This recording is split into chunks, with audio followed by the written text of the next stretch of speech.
Good morning, everyone. I'll wait just another few minutes while people join us.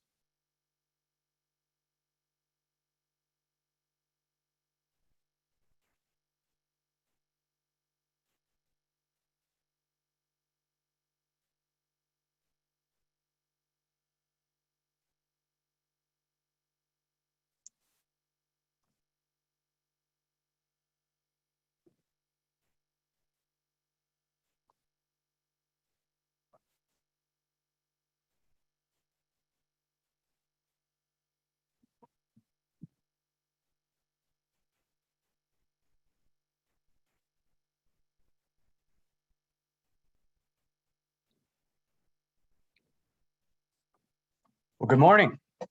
Welcome to the Fall Downtown Update. I'm Jules Tolbert, Chair of the York Business Improvement District Authority. And it's my honor to host you today to hear about the exciting improvements to our downtown. The Downtown Inc. team is dedicated to downtown development, improvement, and promotions. In the past few months, we launched the Downtown Clean 15 initiative to inspire businesses and residents to take just 15 minutes each month to beautify or improve their streetscape.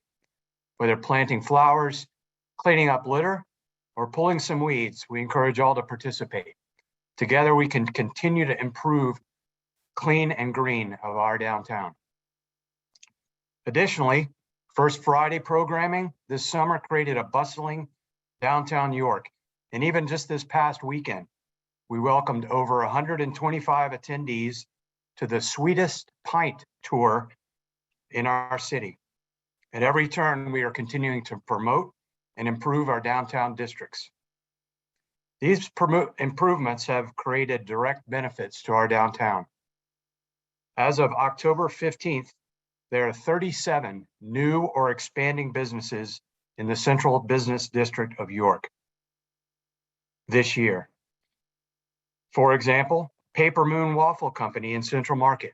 I urge you to try their cheese waffles. And Custom Subs, best subs in town, expansion in Penn Market, two very recent examples of expanding businesses. Central Market House has a waiting list of vendors, and our team is here to support the growing demand for retail and commercial space needs. Additionally, it's our pleasure to work along our partners in the City of York government and administration, and to provide outdoor dining options with the weekend closures of George Street and new initiatives such as support for the new outdoor event venue in Royal Square District. It's our promise to you, our residents, businesses, and visitors, that we will continue to wake up each day with downtown York on our mind and in our hearts. As we jump into today's program, if you have any questions for our speakers, please enter them in the Q&A and we will answer them as we go along or at the end. As always, we're grateful to the partners we have to make this work possible. Today, we are especially grateful for Traditions Bank, our presenting sponsor of Downtown Update. And at this time, to say a few words, please join me in welcoming Christie Riley Platt, Director of Mortgage Operations with Traditions Bank. Christie. Good morning, everybody. It's a pleasure to be here this morning, as always, representing York Traditions Bank. It's taking a little getting used to. We recently had a name change a little earlier this year and a rebranding update. Very excited to talk to you today about what is going on in the real estate industry, especially in York County, and taking a look at what's going on downtown with the numbers. Could share my slides, please. Some items to watch for currently that we are seeing in the market is that right now the market remains fairly flat with the rates. Interest rates have not fluctuated a lot. The demand does continue to outpace the inventory. There's high rental costs with that. And then with the accelerating home appreciation, what we do expect to see is that this is going to continue to remain, that people are looking to purchase homes as opposed to rent. With the rise in wage growth and the decline in unemployment, we are putting a little bit more pressure on the market as people have more disposable income and people are going back to work. Next slide, please.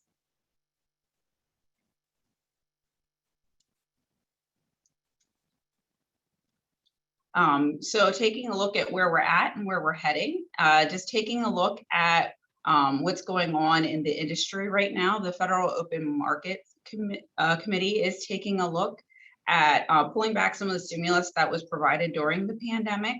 And what they're going to do with that is reduce the number of bonds that are purchased. A lot of that's supporting the financial market and lifting the market back up and keeping the rates low, which is creating that competitive environment that we're seeing. We are anticipating some rate hikes in 2022, but more importantly, looking a little further out at 2023. So we do expect the continued growth in home sales, but with rates slightly picking up a little bit, there is an anticipation that refinances will continue to decline. Next slide, please. So just taking a look at some of the things that we can offer here at Traditions Bank on the Traditions mortgage team. We do conventional mortgages. So we have fixed and adjustable rate options. We are doing a lot of construction loan right now as the market is contracted and there's not a lot of houses available. There is an opportunity and a big increase in construction. For those who are not quite ready, we do provide lot loans, gives you an opportunity to buy the land and not necessarily jump into construction yet. And in this market, having to move fast, sometimes you have to, if you have a home to sell, maybe it's not quite sold, but you need to write a faster contract. We do swing loans, and then we do offer the suite of government products. We have FHA, USDA, VA loans, and then the Pennsylvania Housing Finance also offers some great first-time homebuyer products that help us with help people get in with low down payments. So a lot of those government loans do allow for minimal down payments, and then there are a lot of products out there that do also offer some down payment assistance. Yeah, if you can head to our next slide, please. So as I mentioned, those down payment assistance programs, we do partner with York Home Buyers Assistance Program. The Federal Home Loan Bank also offers once a year for a small period of time some 0% money, which we consider a soft second. So they'll put up to $5,000 down on your behalf to cover closing costs. And then as mentioned, Pennsylvania Housing Finance does also offer a second mortgage with some closing cost assistance as well. And then we offer some different products too. If you're looking at doing any kind of improvements to your home, we do home equity lines of credit and home equity installment loans. Next slide, please. And then this is, you can certainly check us out at our website. We're traditions.bank now. Teresa Gregory is the president of Traditions Mortgage. Myself, I'm the director of mortgage operations, so I oversee the back end team. And then our sales manager, Kathy Brown, and some of you probably recognize Rich and Lisa Cardone. They are also big players here at Traditions Mortgage. Next slide, please. And then here's the additional mortgage crew. We've continued to grow and have a large impact on the downtown, with Kim Amberman being downtown in our branch downtown. And just a quick take a look at some of the numbers for us. We did see a large increase in the housing market in downtown. York City's median sales price from 2020 to 2021 went up 19%. We were seeing a median sales price of $79,900, and right now, as of year-to-date September, we are seeing a median sales price of $95,000, and the percentage of home sales year over year has increased 42%. So we are definitely seeing a large pickup in downtown. It's one of the areas where it's growing rapidly. The only other market that has had a larger increase was in Hanover. So certainly check us out. Any one of my sales team members can certainly help guide you, fit you into the right program. And then if you're not looking for a home or a refinance, any home improvements, retail team branch managers and our personal bankers would be glad to help you out. And we just love being involved with the county and the city. It's something that's extremely important to Traditions Bank as we continue to make our mark here in the community. Next slide, please. I appreciate all your time this morning and thank you for having me.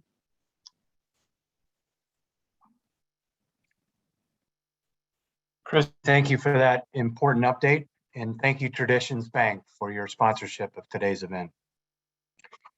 We had originally planned to host today's event at the Appel Center for the Performing Arts, but had to shift to virtual, and thank you for joining us virtually. But in honor of the Appel Center, we'd like to invite Todd Fogdahl, President and CEO of the Appel Center, to say a few words. Todd.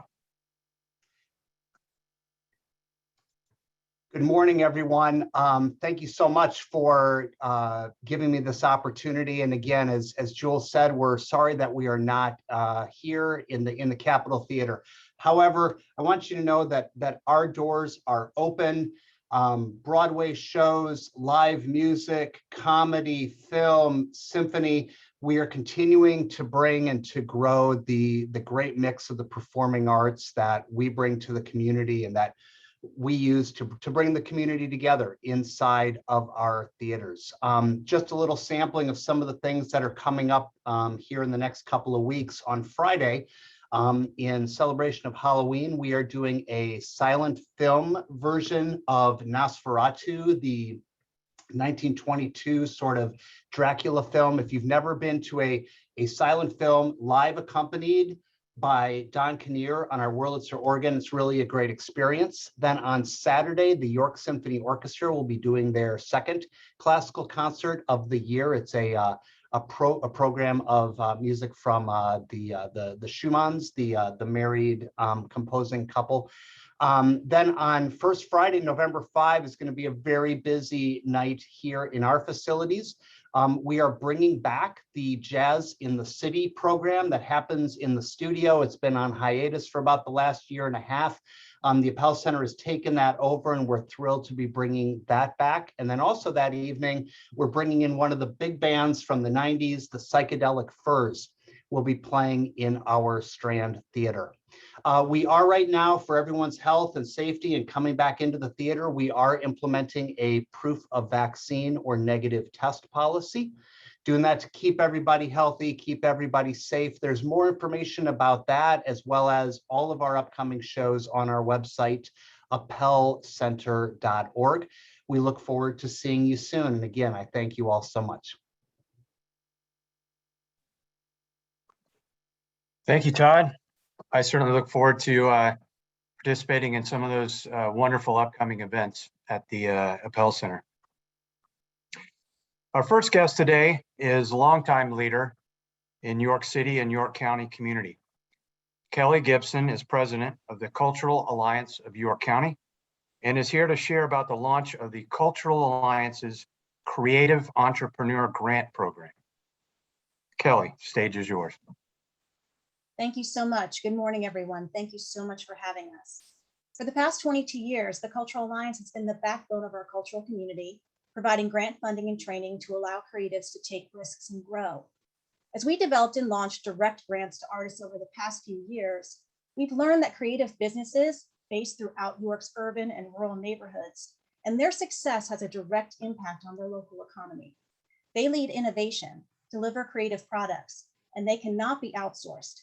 They generate unique economic opportunities for workers and build community identity.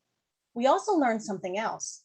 Most creative businesses in our community don't take advantage of traditional business building opportunities and often self-fund their business through family and grassroots efforts. This causes their growth to be slower. As COVID-19 continues to test York County, our creatives are on the front lines. 61% of our local creatives continue to have large negative financial effects as York County works to reopen safely. This directly impacts the neighborhoods throughout York where they're based. If they're supportive, the creative sector is an economic catalyst and has been proven to enable local communities to rebound faster after economic shocks. So now's the time to invest in these creatives to accelerate their practices so we can accelerate our own recovery. In partnership with the Pennsylvania Council on the Arts and the York County Economic Alliance, we're here to announce the launch of the Creative Accelerator program to provide training, business building resources, technical assistance, and grants for creative practices with gross revenues of $200,000 or less throughout York County. This is for-profit and nonprofit creative businesses, including photographers, graphic designers, practicing artists, and many more. This program, launching November 1st, will help accelerate the growth of York County's creative industries by offering two key components: access to quality small business consulting through YCEA, Downtown Inc., SCORE, and other community partners, paired with critical financial grants.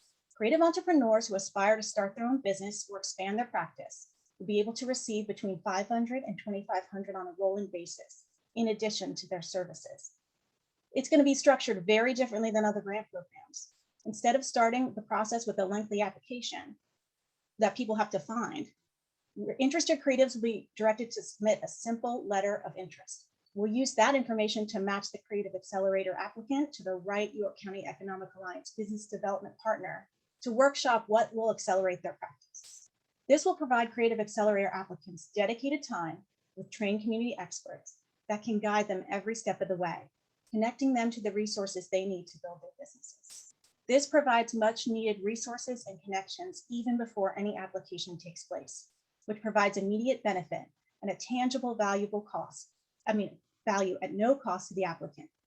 We're proud to launch this new way to accelerate creatives in our community with our partners. The program opens Monday, November 1st, and guidelines and letter of interest can be found at www.culturalyork.org. Thank you. Thank you, Kelly. As described in our county's economic action plan, we know that a healthy entrepreneurial ecosystem supports business and cultural arts growth. Thank you to the Cultural Alliance for embracing and leading these vital programs. Public transportation and access are also imperative to our county and city for residents and visitors alike. In downtown York, downtown dwellers have, I'm sure, noticed the updates to the downtown Rabbit Transit Terminal. To speak more, we invite Rich Farr, Executive Director of Rabbit Transit and Capital Area Transit, to our virtual stage. Rabbit Transit and Capital Area Transit serve the residents of 11 central Pennsylvania counties, providing over 4.5 million trips a year.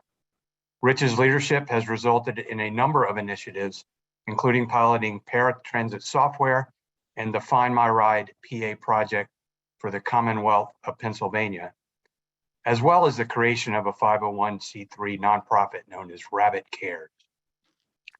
Please enter any questions during Rich's remarks, and we will address those questions at the conclusion of his time. Rich, stage is yours. Thank you. Yes, good morning. Glad to be here to share a little bit of an update about Rabbit Transit and the things that we've been doing here in the recent past and some things we're hoping to do in the future. Next slide, please. So we have since 2011 really have been focusing on efficiencies utilizing the taxpayer dollar that we get. And we've been doing that primarily through regionalization. So in 2003, when I started here, we were the York County Transportation Authority. And since then, really since 2011, we have grown to larger than the state of Connecticut as our service area. And you can see here on the screen, the counties in gray are counties that are managed by Rabbit Transit. Dauphin County is Capital Area Transit, along with Cumberland County Fixed Route, and we're providing some services all the way out in Indiana County. Next slide. And so we offer really 4 core services throughout this service area, but in York, we're sort of the headquarters for all of these services. We manage them from this location. We provide a centralized call center for the entire region. Next slide. I want to talk a little bit about our services. We have our traditional fixed route service. There are 20 routes that service the downtown heavily, and there'll be a slide here in the future about that. Our other main service is our express service that connects York County, York City to Harrisburg and to Towson. And we also have express service from Gettysburg to Harrisburg. So making those regional connections allowing individuals to access either Amtrak or the airport. So allows those multimodal connections through that commuter bus line. One of our flagship services is our shared ride program. That's kind of some folks call it a dial-a-ride. We are able to, for people who qualify, we can come pick you up at your home and take you pretty much anywhere you want to go. We do about 500,000 trips a year, curb to curb, door to door service. So pretty popular service with that for seniors and people with disabilities primarily. And our newest service is our Stop Hopper. Again, there's a slide, a little more detail on that, but it is our on-demand service. It's sort of public transit fixed route meets Uber. And so we'll talk more about that. Next slide, please. So our downtown service, there are, the routes are your traditional fixed routes where there are bus stops along the road, which I'm sure most people have seen that, and they've certainly seen the bus if you're downtown. All of our vehicles are AD accessible.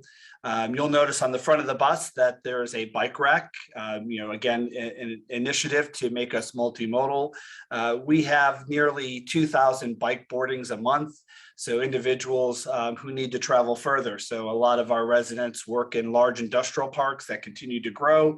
And we don't really have the ability or the resources to serve the entire industrial park. And so we survey our customers often to find out what's going on and what their thoughts are. And we got some feedback that folks are traveling further, 6 blocks or further to and from the bus stop.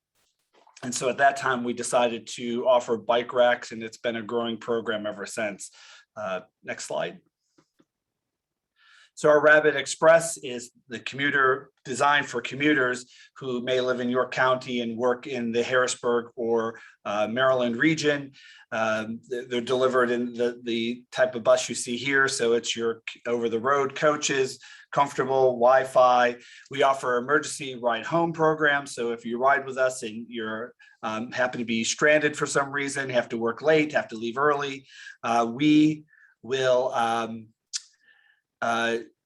will offer you an emergency ride home. So if there's an issue, again, where you need to leave early, you're not stranded. So you get to do that 6 times a year. So was a very popular service. I'll talk a little bit more about the concerns as it relates to the pandemic. Next slide, please. So Stop Hopper is our newest service. You can see it's delivered with a smaller vehicle. And on the left side of the screen, you can see the red line zone. That is a geo-fenced area. So if you live or want to travel within that region, we have a new app. And if you're in that geo-fenced area, when you open the app, it will recognize that you're in that area, and you can pin your origin and destination, and we will come pick you up. It's designed in such a way that you'll never wait more than 15 minutes for your trip. And that cost is $2 a trip. So it's within that zone. The bottom map shows you East York. These are 2 pilots that we've been running, and they've been pretty successful. The red line zone really is an area that had no public transit service. Outside of downtown, there was a growth of your shopping centers, your grocery stores, and we didn't offer any connectivity within that community. If you needed to go to a grocery store in Red Line, you had to come all the way back into York. And so that really serves an under transit area. The East York zone is a first mile, last mile, so it does connect to fixed route and allows individuals to travel within that zone or really access the entire downtown network. And individuals use it in multiple ways. Next slide.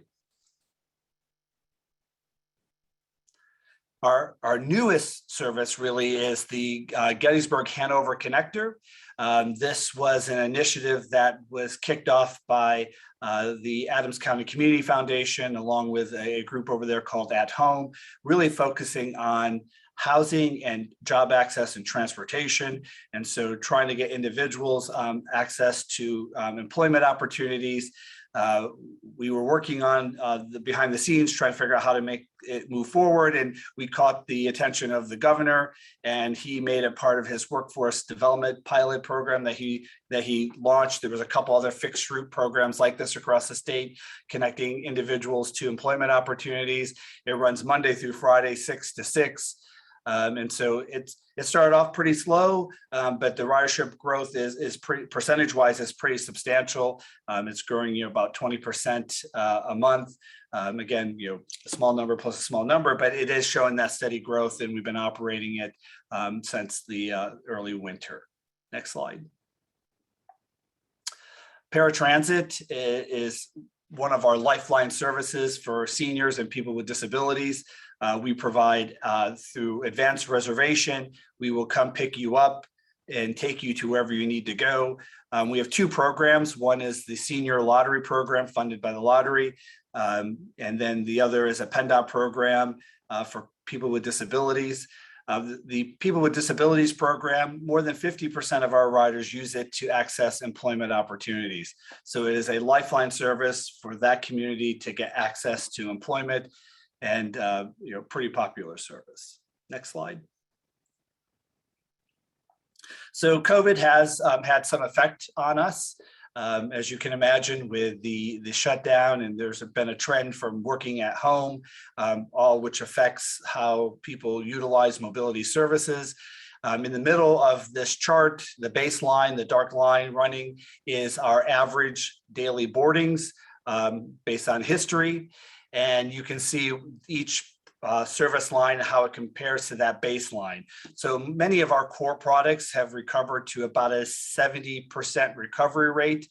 But I want to draw your attention to the green line on top, and that is the Stop Hopper service, the newest on-demand service. And throughout the pandemic, it spent a significant amount of time above that baseline. And so we think there's a story to be told about this on-demand transportation service and the potential for it in the future. So we're going to be evaluating how our express service, which you can see is the bottom line, which has recovered at best 30% compared to the baseline. And should there be some shifting of resources, we think it's a little early to make big changes, but the on-demand service seems to be pretty popular. And again, we're going to be evaluating that as we move forward. Next slide. This is our downtown transfer center. It's currently going under renovation. Historically, it was called the transfer center. When we unveil it, it's going to be called the King Street Station. And there are significant improvements. Accessibility is one of the key features here. The old transfer center had lots of pillars, large pillars, that made it difficult for individuals to move about on the platform. It had a stamped concrete, which for individuals with visual disabilities made it difficult for them to move about utilizing a cane. And the roof was too low for the new technology of compressed natural gas buses. We couldn't actually fit under the roof. And so that and many other reasons, we've made some significant engineering design improvements. You can see on the bottom center picture, they are the waiting areas that are on the creek side or the rail trail side of our property. Historically, we only had one. Now we're going to be offering 3 along there. And we're really going sort of high tech. Everything is going to be electronic. All the real-time passenger information at each bus stop will address passengers and let them know when their next bus is going to arrive in real-time fashion. So really kind of taking the transfer center, the King Street Station, to the next level. Next slide, please. Speaking of sort of high tech, we continue to offer more and more technology tools. We recognize that if you can't use your thumbs, it may, we wonder if we're relevant, right? So we have working from left to right across the bottom.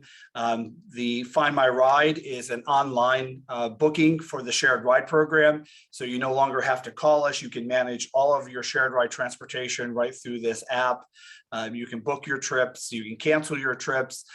You can also see what the real-time arrival information for your shared ride bus. It doesn't have a map, but it has a countdown because we picked folks up along the way. We don't want to necessarily demonstrate where we're picking individuals up at people's private homes. So we give a time frame versus a map.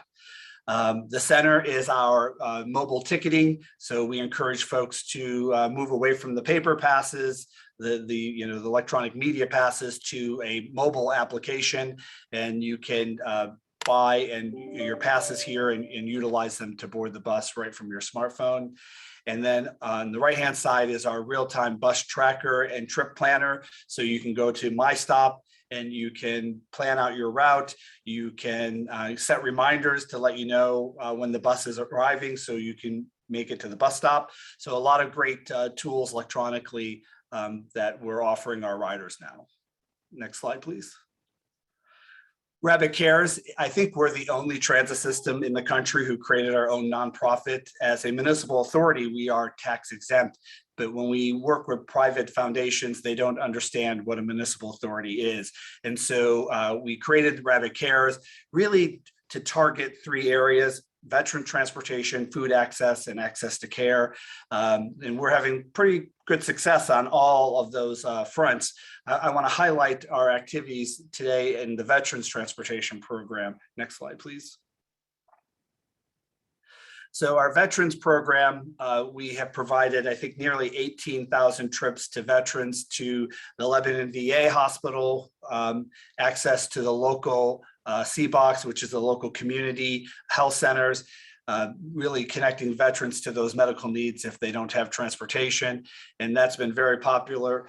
Most recently, to support employment opportunities, we are offering at no cost to the veteran, transportation free passes for job access on the fixed route program. So if you're going for a job interview, we will give you a pass so you can utilize the bus, and then we will support you in your first 4 months of employment.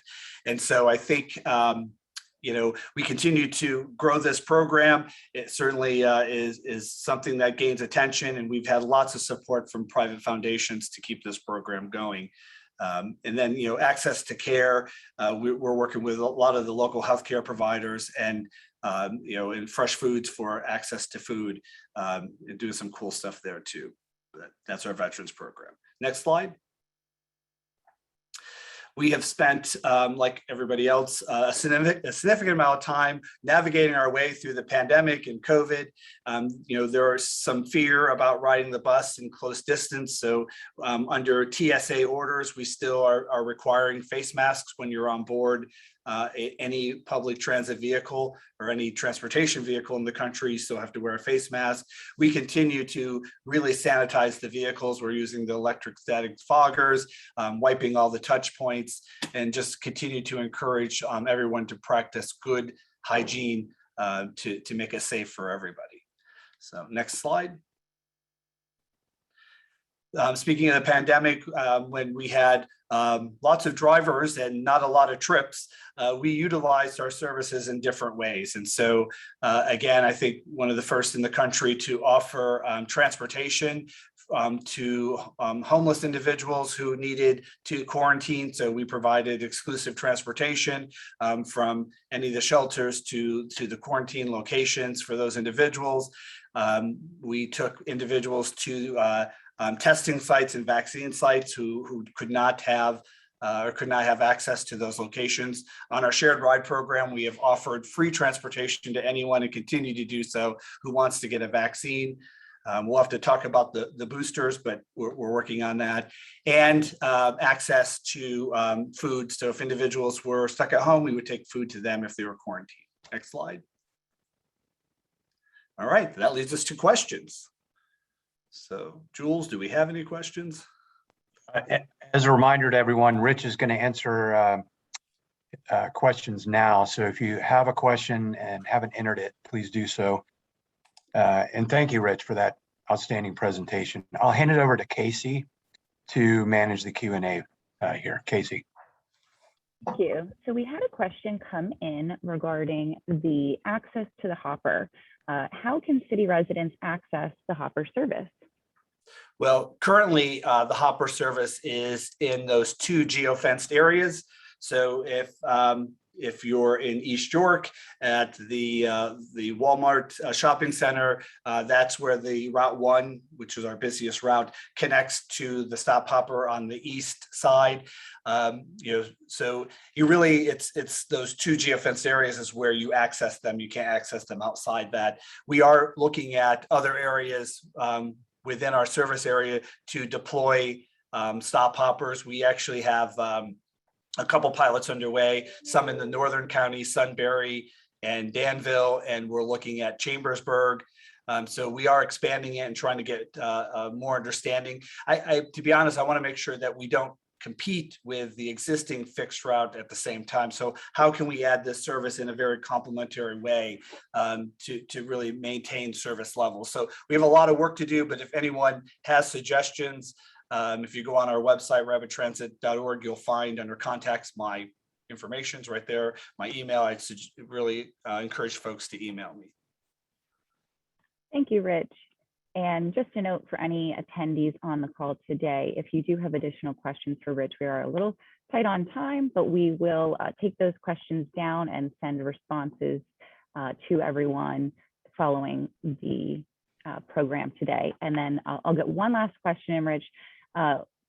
Will there be public restrooms at the bus terminal, the King Street bus terminal, once the project is completed? Yeah, unfortunately, there will not be. We don't have the real estate to make that happen. We wanted to have even a break room for our drivers, and we end up having a 3x4 space. That's the best we could carve out in the real estate that we have down there to make that happen. So it's a very tight footprint. Ideally, we would have more land to expand other things that we would need, but unfortunately, that's not going to be able to happen.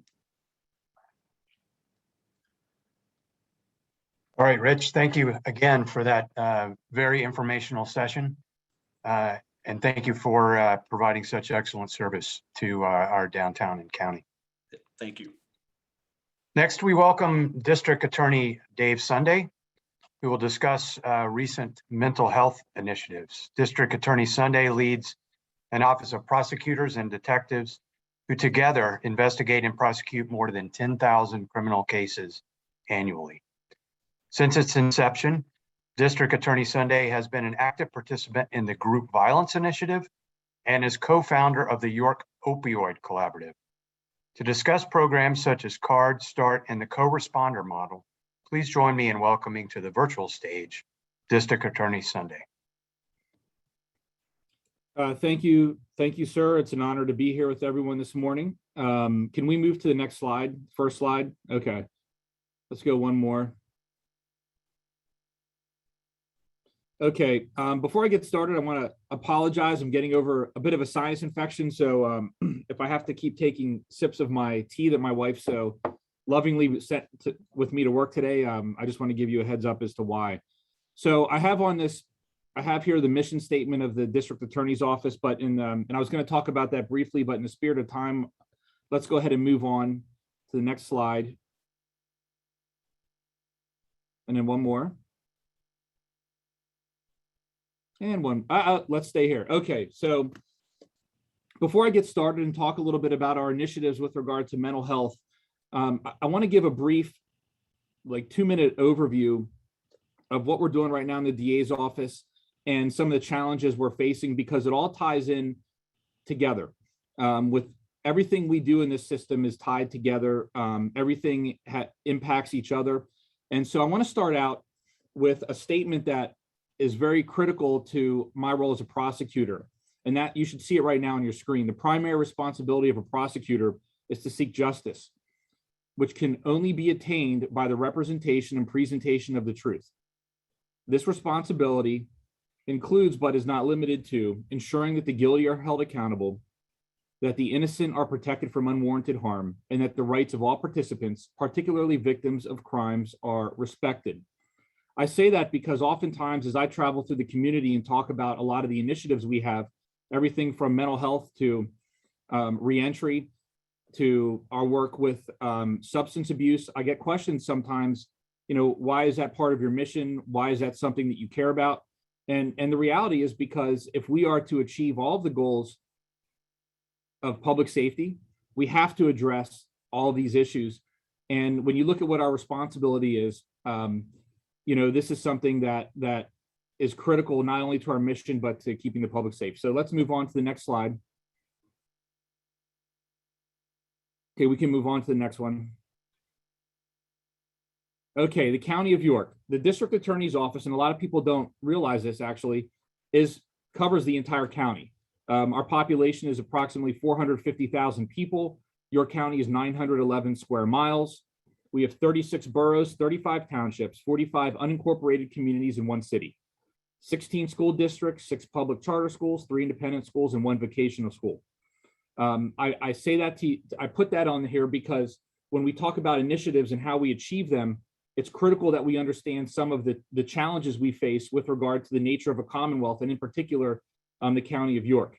So the District Attorney's Office, just like all of our partners, can't snap a finger and make something happen. There's a lot of work that goes into that, a lot of time, a lot of education, and a lot of working with our partners.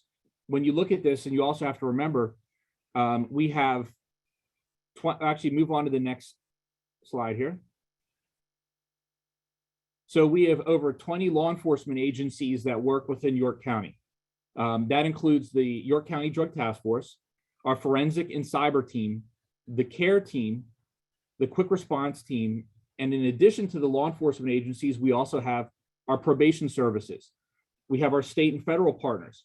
The FBI Safe Streets Task Force is a critical partner with everything we do, as is the U.S. Marshals Task Force. We work with the DEA, the ATF, and pretty much every single other federal agency that you can think of. I do a lot of work personally with the District Attorneys Association. I'm on the executive committee for the District Attorneys Association. I'm head of training for the state, and I also am the DA that serves on the state's Racial and Ethnic Disparity Committee. So I'm the only elected DA that serves on that committee, and I also serve on the State Sentencing Commission. We work with our legislators nonstop to work on issues such as sexting, opioids, human trafficking, and every other criminal justice initiative that comes through. We in some way either work with them on crafting that legislation. Oftentimes I'm asked to testify in front of the Senate or in the House on many of these issues. In fact, recently I did so with regard to probation reform. So let's go ahead and move on to the next slide. Okay, we can move on to the next one. There's our commitment to diversity. We can move on to the next slide here and then for time. All right, COVID-19. It's clear that COVID-19 has created challenges for everyone, regardless if it's your business or personal life. And the District Attorney's Office certainly is at the heart of a lot of those issues. And it's something that has created challenges like we've never seen. COVID-19 has resulted in the largest overhaul of the criminal justice system in over 15 years. And I say that because to adapt to COVID, we had to completely change the structure of this office, because due process doesn't stop, constitutional protections don't stop with the onset of a pandemic. We had to ensure that every single inmate at the York County Prison were not individuals that should receive early or receive bail to get out of prison. So what we did was we actually, throughout COVID, we went through the DA's office and we actually motioned the court in a lot of instances to make sure that prisoners actually could receive probation or actually go out on bail to get them out of prison for their own safety. That's something that we did in the office as a result of COVID. And a lot of these are nuanced criminal justice issues and jargon. So I'm going to try to do my best here. But we really, during COVID, viewed it as an opportunity to make the system better. And so we moved a lot of our prosecutors out to the front end, meaning when every single case that comes into the criminal justice system first comes in through a magistrate, through a district justice.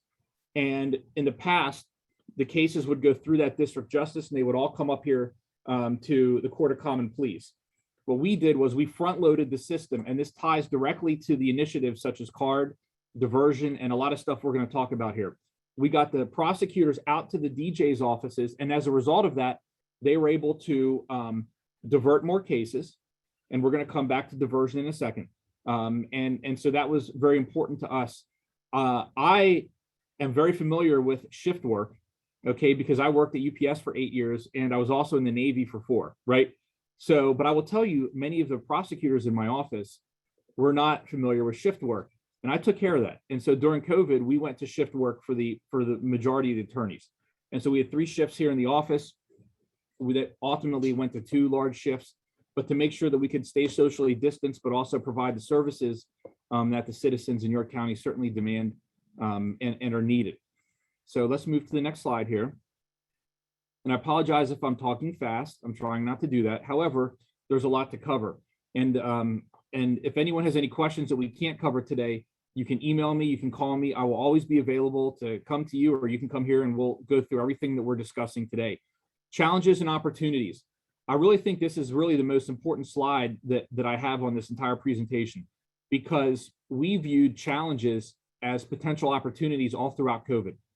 COVID brought more than just the pandemic. COVID also brought a lot of other societal issues and policy debates that came with that summer.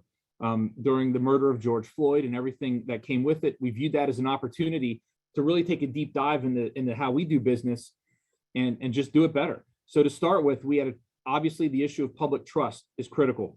So all across this country, in every state, in every county, the issue of public trust came to the forefront with regard to police and prosecutors, really with regard to all government and institutions. We saw a tremendous decrease in the amount of trust that existed. And so we decided to hit that head on, and we really embraced the principles that are embodied within what's termed procedural justice.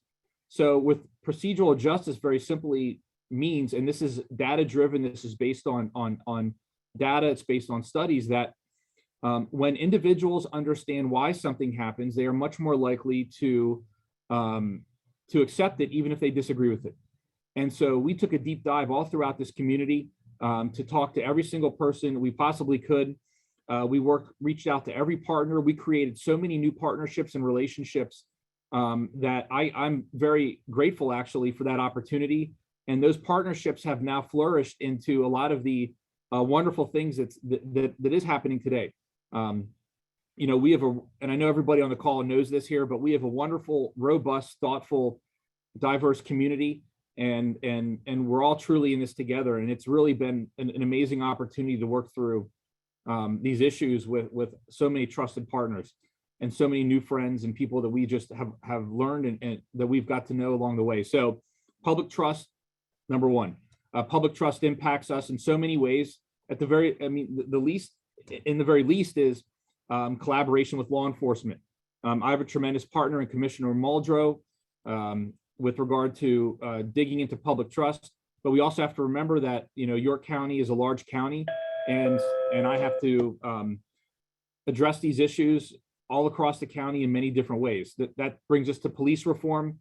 The topic of police reform clearly has been at the forefront of debate. Diversion.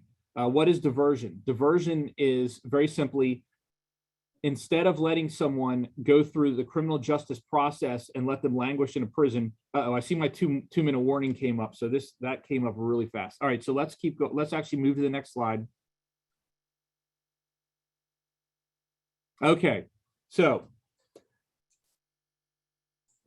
we are in the throes right now of changing the entire criminal justice system in many ways that increase public safety, that decrease crime, that save taxpayer dollars and keep families together. And we are doing all of this through digging into issues that are the drivers of crime. What is CARD?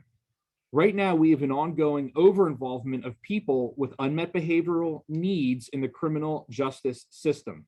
At its core, CARD confronts this crisis by leading change and adaptation across this complex system.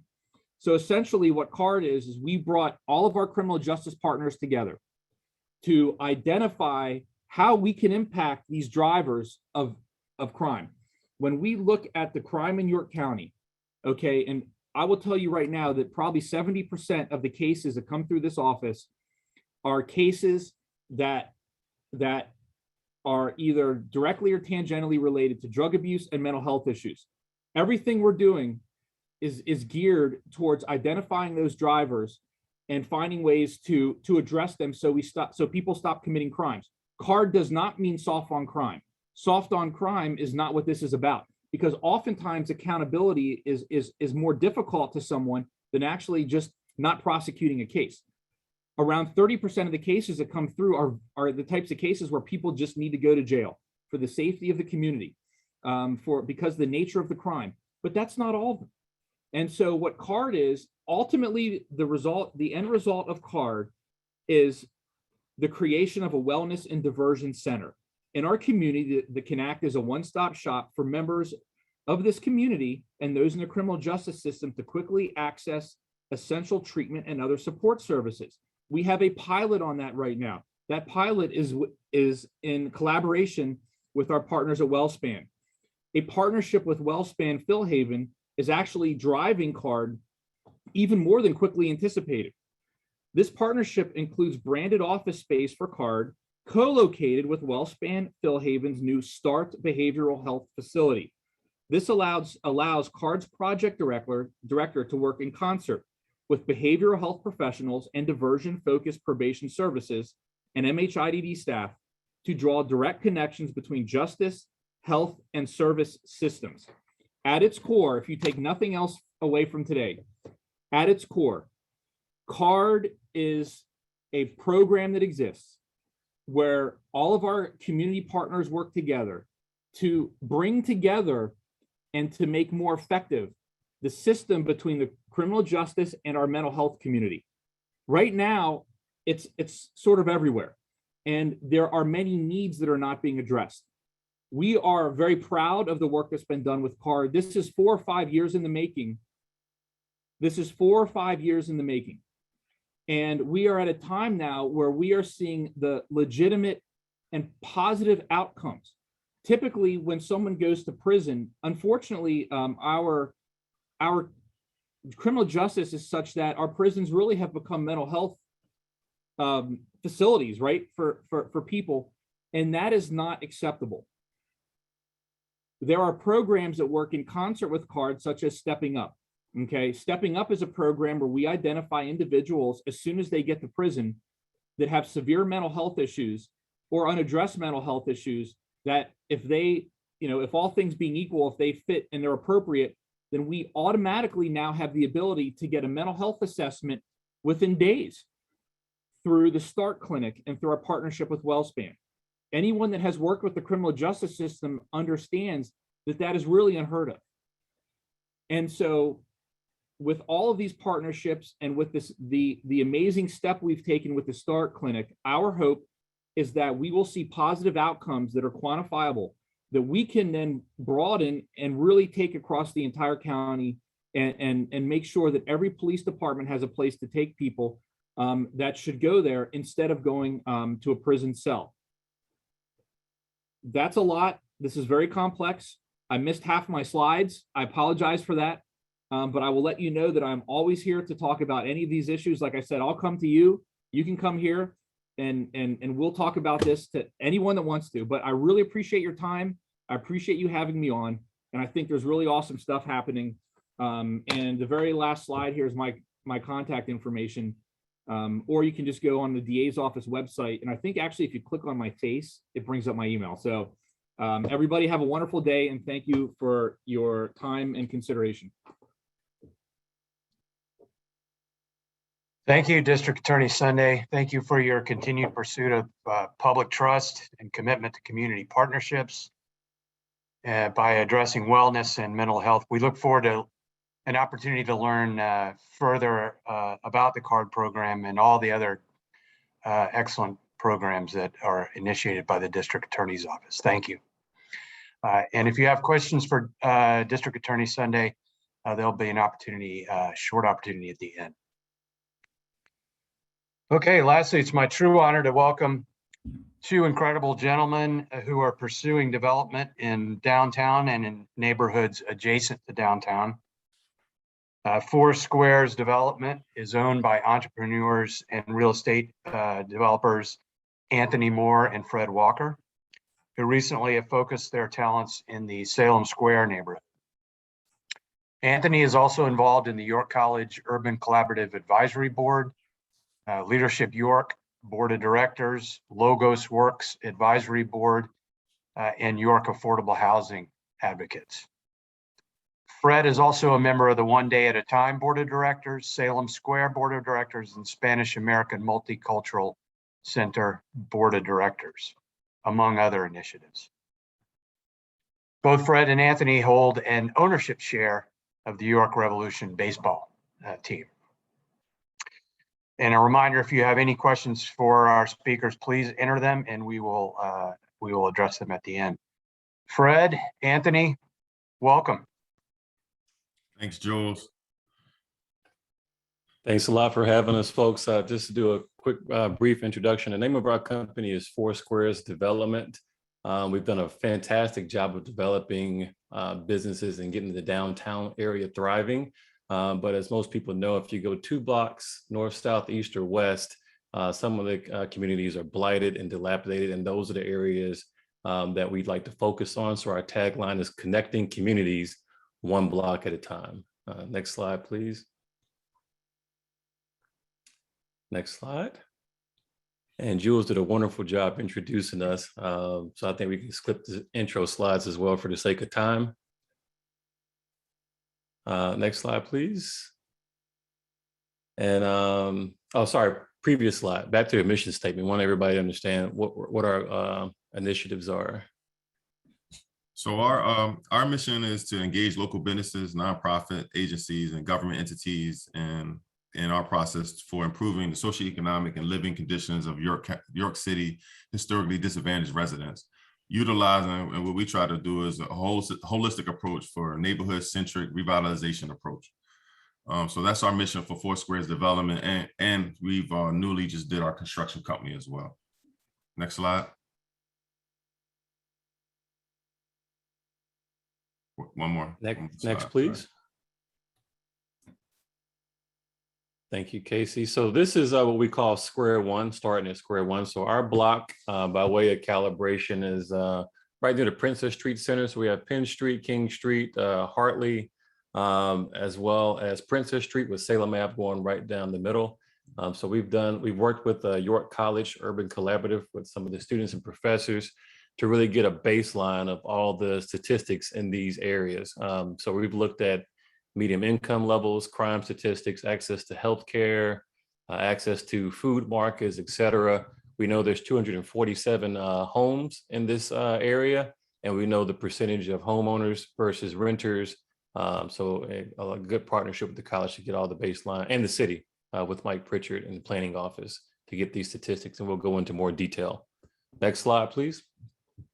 So here's one of the statistics that Mike Pritchard provided to us, and that was getting information from the city, which is in that first square, 44% of the families are below the poverty line. Also, we've pulled some data for education and employment, which you can see most of people in that square have a high school degree. And compared to PA cities of similar size, York is ranked number 3 for violent crimes, which is robberies and assaults of similar cities of 50,000 people, under 50,000 people. We're not proud of that, and that's why we wanted to focus on this particular area to see if we can revitalize it and help with those statistics, bring those statistics down, and create more homeowners in that first square. Next slide. Thank you. So kind of drilling down into the data a little bit more. If you look at it, our area is represented by the blue lines on the chart. And so you can easily surmise based off the blue lines that a little over 50% of the residents in our square earn less than $35,000 per year. And that is household. income. So if you have, a mom, dad, and some kids in there, that's really not a lot of money to go around. And so we wanted to figure out how can we improve household income and also stabilize the crime statistics that Fred spoke about in the last slide. And we'll tell you what our strategy is here coming up soon. Next slide, please. So this is a generalization of data. As Anthony alluded to, our square is the blue square. Over 50% of residents in square one earn less than $35,000, and the median income in square one is $37,000, below the median income for York County. As you can see, York County is at $63,000, and York City is $30,000, and our square is below that, which is $26,000. Next slide.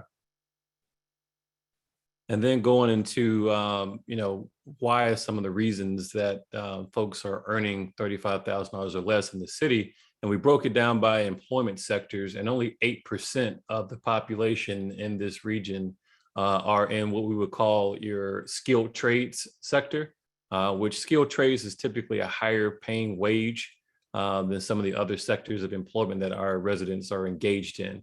And so we started Foursquares construction so that we can actually provide opportunities to be in the construction and repair and maintenance sectors, which will hopefully have an increase in medium income levels. So next slide, please. So this is where our development company focuses on the most, and that square, as you can see, the percentage of owners occupied in that square one is 31%, and then the renter occupied is 69%. That's where we focus in the most. Our goal is to try to flip those numbers so that we can transition people from renters into homeowners, and again, reinforce the fact that we feel that people that become homeowners are more keen to their neighbors. They're more, we can create, different strategies to decrease the violence, and neighborhood associations. We can invent those types of things so that people take better care of their particular community. And that's why we pick one square, so we can gauge all of that. Next slide. Next slide, Next please. slide. So you're probably asking, how are we going to take on and tackle such a humongous effort? And we came up with the concept of feeding the community by providing financial freedom, pretty much financial literacy education that a lot of folks in the areas that we're focused on don't necessarily have access to. So budgeting, debt management, savings, basic investing, estate planning, which in the Black and Brown community is something that is not harped on enough. So being able to actually have assets and generational wealth to pass on through your lineage as opposed to debt, elevating the community through workforce development, again, through our construction business and other entities that the YCEA has. And we'll talk about our strategic partners in these areas here on the next slide. Fred will talk about that. And something that's also important is connecting community to capital. Oh, go back to the previous slide, please. Thank you. And developing and retaining talent. We have a beautiful partnership with York College, and we actually have an intern with us who is going to turn into a full-time employee upon graduation. And that's our goal, is not just for our company, but to have opportunities for not only high school, but college students as they graduate, to be able to stay in York with a high wage paying job. The E is for educational resources, provide home ownership preparation, teaching people how to transition from renters into homeowners, providing that access to mental health screening and also health screening. Now, those are the three things that we're interested in. We have strategic partners who are more equipped to handle the FEE. Our core competency is the D, which is develop the village through neighborhood beautification, as Fred was alluding to, setting up, kind of quasi homeowner associations, crime watchers, neighbors looking out for neighbors. With absolutely nothing wrong with renters, but we found in most cases where you have a sustainable neighborhood, it is primarily owned, and people have a little more pride of ownership, and also just kind of developing the infrastructure. Next slide. So developing the village. So this slide is a little bit of, kind of goes into a dynamic of us assisting the entire community. And as we're developing the community, as we're renovating properties, developing the infrastructure. As you can see, that's that particular square going into, the exit strategy. While we're doing that, developing the neighborhoods, some of our partners will be assisting with the acquisition strategies, York City Development Authority, York County Economic Alliance, all those, the landlords that's out of state, we're gonna take that and run that all the way around so that residents can start learning how to financial literacy, budgeting, debt management, savings, and basic investing. And then they'll go to the next, which is home ownership prep. And that's where we'll get some other entities involved, like CPC, to help with the credit repair, going through lending pre-approvals, down payment assistance, basic home maintenance.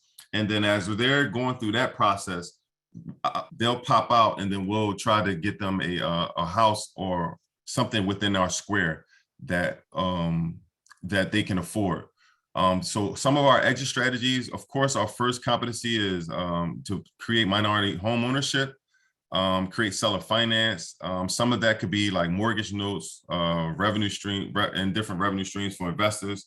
The last part that we're looking at is lease to own, and then rentals. So those last two, we really want to focus on getting people into homes, but if we can't, we'll lease to own it for a couple of years until they can afford a traditional loan. Next slide. And I got my 2-minute warning bell, so we'll just briefly kind of skate through this slide. So we just want to kind of talk about, again, our strategic partners that we have to help us handle the FEE as part of the fee. We have YCEA, Better York, Salem Square, and helping elevate the community. CPC through Financial Freedom, providing financial literacy training, credit repair, and also working with Tenfold to provide down payment assistance for residents who are in position to purchase homes. York College of Pennsylvania, the Urban Collaborative, has been a humongous strategic partner. And then again, our core competency is around developing the village. Next slide, please. And just go ahead, Fred. No, so I just wanted to go over again. Anthony kind of talked to some of these strategic partners already. The Urban Collaborative with Dominique Delacarpini and Lisa Fast for the the Center for Community Engagement has been wonderful to us and assisting us accomplish this. Don Graham was one of the seeds that initially believed in us and invested in us initially. York County Economic Alliance is helping us with some grants to help us in our efforts to bring home ownership to that square. York County Community Foundation also assisted us with some funding. And Kim Hogerman over at the York County Land Bank has been great in assisting us in different ways as well. York County RDA, we got our first 3 properties from the RDA. So they are on Salem Avenue, not too far from our first square. And Fulton Bank has been assisting us as well. Those are some of our, and we also, we didn't add this to this slide, but we also have a partnership with Lowe's as well, who has came in and assisted us and said that they believe in our vision. So Lowe's has come on as a partner as well. Next slide. So this is just a little bit more about our partnership with the Urban Collaborative over at York College. We don't have pictures right now. I didn't give Casey those updates for the Salem Ave projects, but those projects are going very well so far. They've been completely gutted on the inside.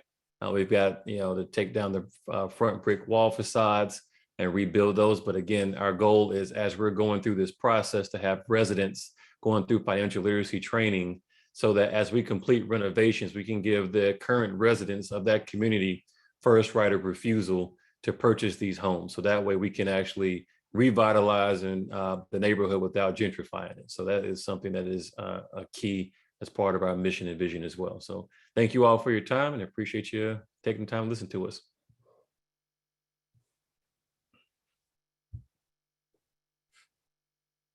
Well, thank you, Fred and Anthony, not only for your presentation today, but for your outstanding work in the community. We often say that a vibrant downtown is important for the vitality of the entire city of York, but the reverse is also true, that healthy neighborhoods support a vibrant and growing downtown business climate. So thank you again, Fred and Anthony. At this time, we'll take some questions and answers, and I'll turn it over to Casey to manage that process. Casey. All right, thank you, everyone. We have wonderful compliments coming into the chat and into the Q&A. So just a big thank you to our presenters today. Such great information. To kick things off, though, Fred and Anthony, a question came in about your portion. You did touch on this a bit, but the question was, does your organization rely on private investors? And if so, how can one become an investor? Absolutely. So with one of the reasons why a lot of developers stay out of the city is because oftentimes your renovation costs exceed the actual property value. And so without, partnerships and acquiring properties from the RDA at, a low cost, and without, partnership with the Land Bank Authority and patient capitalists, people who are interested in the steal Jules's term, the double bottom line of financial return, but as well as seeing the community moving in the right direction.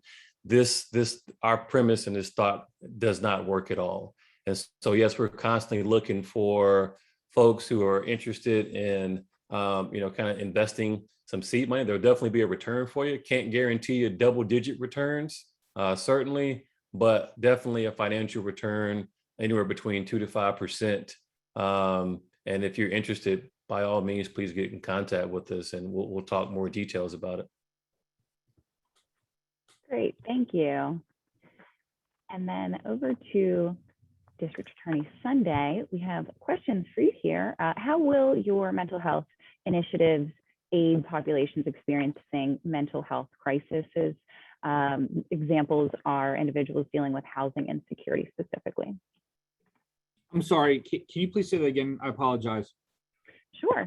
So the mental health initiatives that you all are taking under, how will they aid the populations experiencing mental health crises? So there's a few different answers to that question. The first one is that we have, to start with, our criminal justice, the way the system is set up, okay, right now we have people who will be arrested for, lower level crimes. Some of them are serious crimes and some are very serious crimes that find themselves immediately pulled into the criminal justice system. Now, we're at a place now, which is fantastic, where we have the structure to do a lot of cool things that we weren't able to do before. So for example, when someone's pulled into the system, and when I say the system, we all know it's not perfect, right? Like, we're dealing with human beings and really complex situations. But what we're doing is we're putting the tools in place. So when you take someone who comes into the system, they exhibit clear mental health illness, right? There's a lot of co-occurring situations going on here, right? Like, they could be homeless. We have a tremendous terrible homelessness issue that exists right now in our community. That is a huge driver of a lot of the situations we're dealing with, in particular mental health and co-occurring substance abuse disorders. And so we now have, through our reentry coalition, we've developed all these partnerships where we're working together to identify ways to get people housing, right? And I don't know if that exactly answers a question, but these individuals that are caught up in the system, a lot of them are dealing with such complex issues that, unfortunately, the amount of work that goes into keeping one person from reoffending, unfortunately, is so overwhelming that it lets other people sort of go by the wayside, right? Because you only have so many volunteers, you only have so many mental health counselors, you only have so many treatment providers. And so what we're trying to put together is a systemic process where we have everybody working together so that this will go on and it'll be bigger. That also tied into this is our co-responder model. So right now we have a co-responder model that's going to be rolled out through the entirety of York County, where every police department there will most likely be 1 or 2 co-responders per, or maybe 1 or 2 police departments around the county, where when that 911 call comes in and it's a clear mental health issue, then assuming the situation's safe, you have that co-responder that goes with the police department, with the police officer. They go to the scene, they talk to the individual, and they find ways to get them into treatment if that's what's appropriate, versus, some police officer who may not have that training, who ends up, boom, taking someone into custody. They end up going to jail. And we know that even 2 or 3 days in prison for someone, they lose their job. Okay. They may not get their job back. They may not be able to pay the rent, and it creates a lot of problems. And I want to reemphasize, this is not being soft on crime. This is being smart on crime. Because if we can decrease recidivism, if we can keep families together, then the community will be safer, and it'll all help each other. For example, it'll assist what Fred and Anthony are doing, right? Like, this is all one big global effort. And so I don't know if that exactly answered the question, but you have to remember I'm a lawyer, and we don't exactly answer questions, but we do the best we can. Well, thank you. We appreciate your great answer. I'm going to kick it back to Fred and Anthony.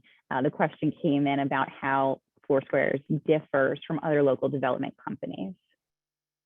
So a lot of development companies, and this is no disrespect to any because we know quite a few of them, but they're more so profit centered, looking at what areas of the city can they flip a house and make the most profit on that.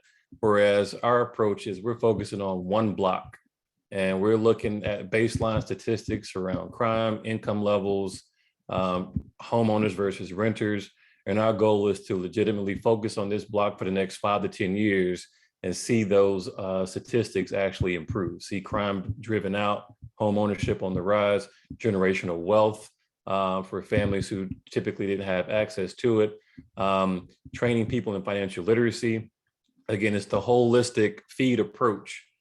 Feeding the community is, in essence, what we're doing. Also, to one other aspect of that, we actually created Foursquares construction, right? So a lot of as we acquire the homes in Foursquares development, we subcontract ourselves to Foursquares construction, where we're looking to bring in other minority contractors and vendors to actually perform the work. So not only are we revitalizing the properties, increasing property value for residents in that area, but we're also giving people opportunities from that area to revitalize their own block and increase their income earnings in the same process. So that is what kind of differentiates us. And that's kind of our value proposition.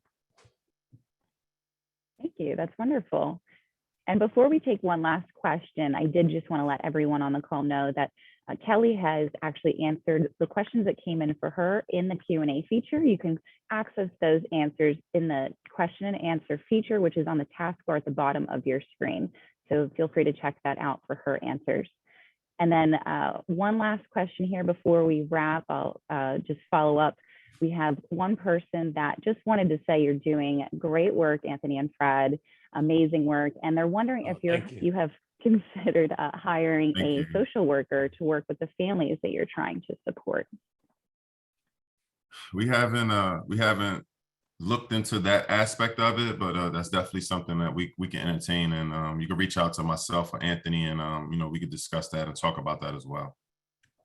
Yeah, we've actually seen some homes where, that's a great suggestion. We just went into a property last week that we're looking to acquire. And this unfortunately looks like it should be on A&E's hoarders. Unfortunately, it was a person that had to be removed from the home, some apparent mental health issues. And you're absolutely right. That would be an opportunity to try to rehabilitate the person as we're rehabilitating the home. So I love that idea.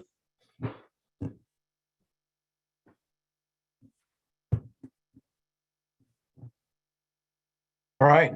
Well, thank you, everybody, for joining us today. Thank you for participating. To our presenters, thank you again for the outstanding information that you provided and inspiration that you provided. As always, for any information about what's happening downtown, check out downtownyorkpa.com, the Downtown Inc. website, or all of the social media accounts associated with Downtown Inc. One final comment I'll make. Normally an event like this would be in the past hosted by the prior director of Downtown Inc., Elaine Bonneau. As many of you are aware, she has stepped down from that position in order to pursue her own business activities. And the process of finding a new director is underway. But I would like to say, if anyone is interested in thanking Elaine for her time, there is a small going away event that anyone is welcome to join today at 5 o'clock to 6:30 at Grand Falloons in downtown York. So if you have the opportunity to stop by and say hello and thank you to Elaine, you're more than welcome to. But thank you, Casey, for putting this together and for helping host. Outstanding job. Have a great day in downtown and in York, everyone. Good day.